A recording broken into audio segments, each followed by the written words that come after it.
knows too much.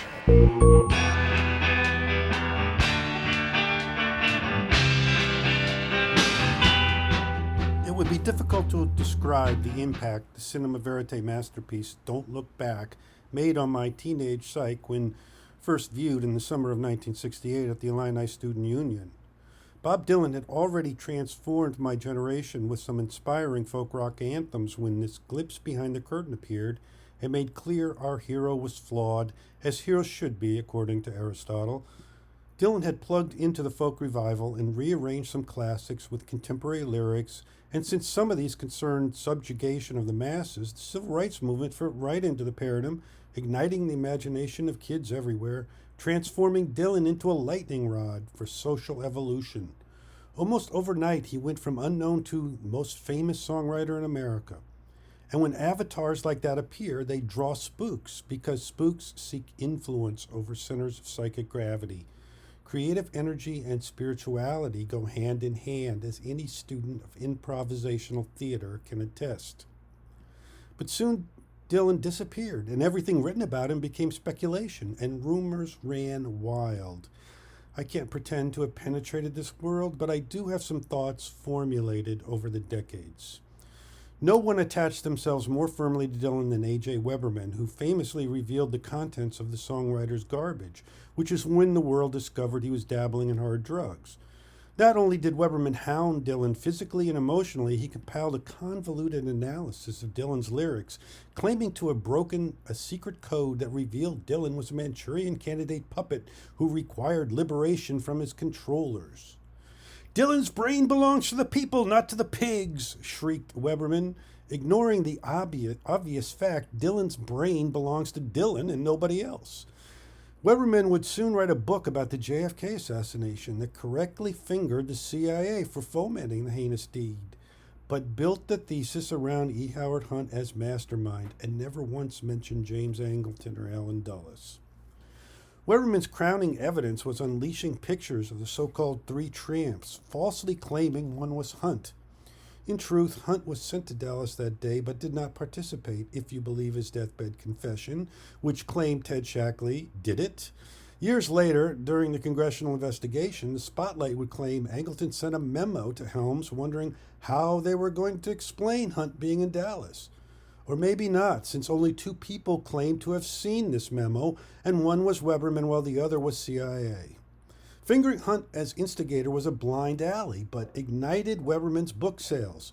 When the Oliver Stone movie came around, Ed Rosenthal's Quick Trading republished the book and continued to hoodwink Hunt was the Grand Master of the deed.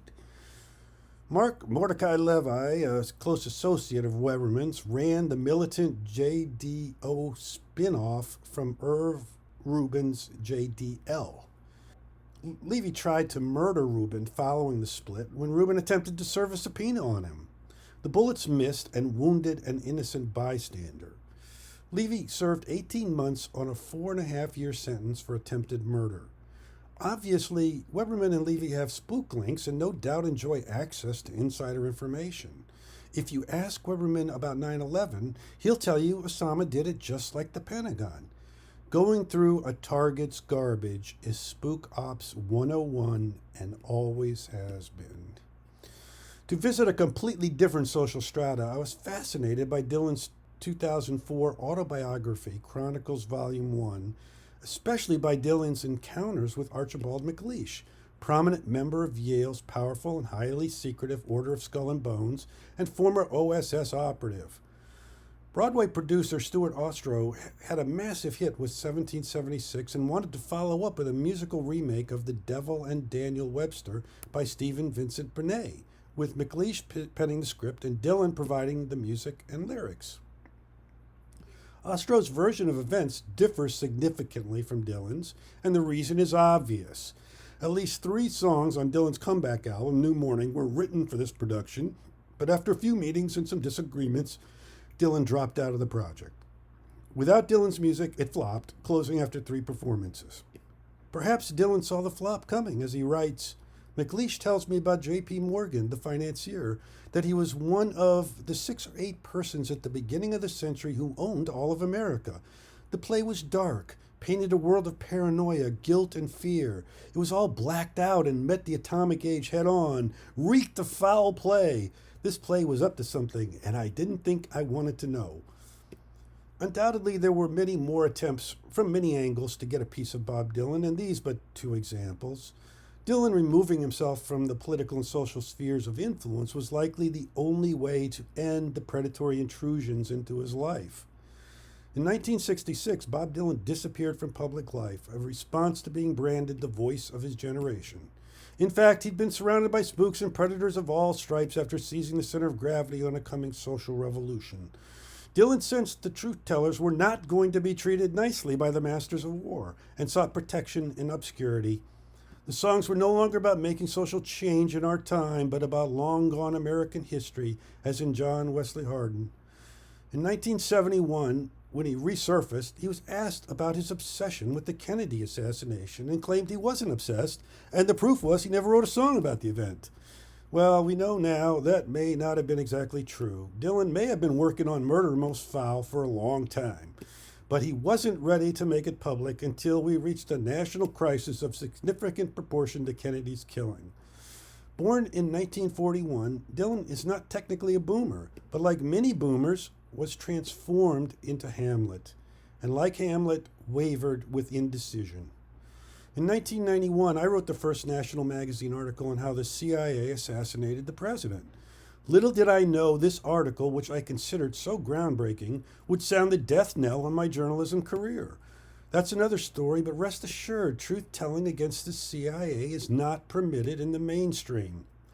Dylan will be 80 soon and could be feeling his mortality, and this song may be his attempt to wash his hands of the event that stole the soul of the nation.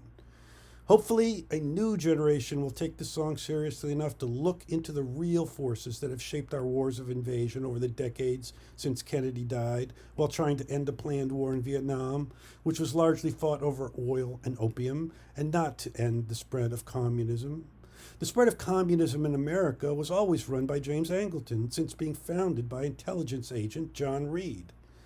There's no doubt Dylan has been a student of the assassination, but he's not interested in identifying the perpetrators, who are now long dead, but charting the impact on our collective unconscious, our media, and the trajectory of our social identity. It was a dark day in Dallas, November '63.